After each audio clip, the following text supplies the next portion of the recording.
الحال الخوت، انا الخير ديال الله سبحانه وتعالى هذا جا من عند الله، ما جا من عند الشناق ولا من عند الفراقشي ولا من عند شي واحد.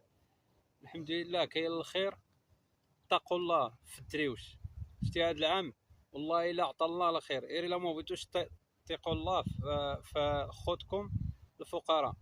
ماشي انت كاع اللي عنده شي خروف يبدا يطلب فيه مليون جوج المليون. راه كنا حنا كنسمعوا 100,000 وجوج المليون ومليون، كنسمعوها غير في العجوله. دابا خريف بحال المشيش كيطلبوا فيه 4000 درهم. وكل شيء شكون اللي دار هذا الشيء؟ غير الشناقه. لانه واحد السيد صاحبي باع الخروف ب 1750 درهم وجاب الدوره، لقى داك اللي شادو كيطلب فيه 500 درهم ديال الربح. راه عيب وعار هذا الشيء هذا.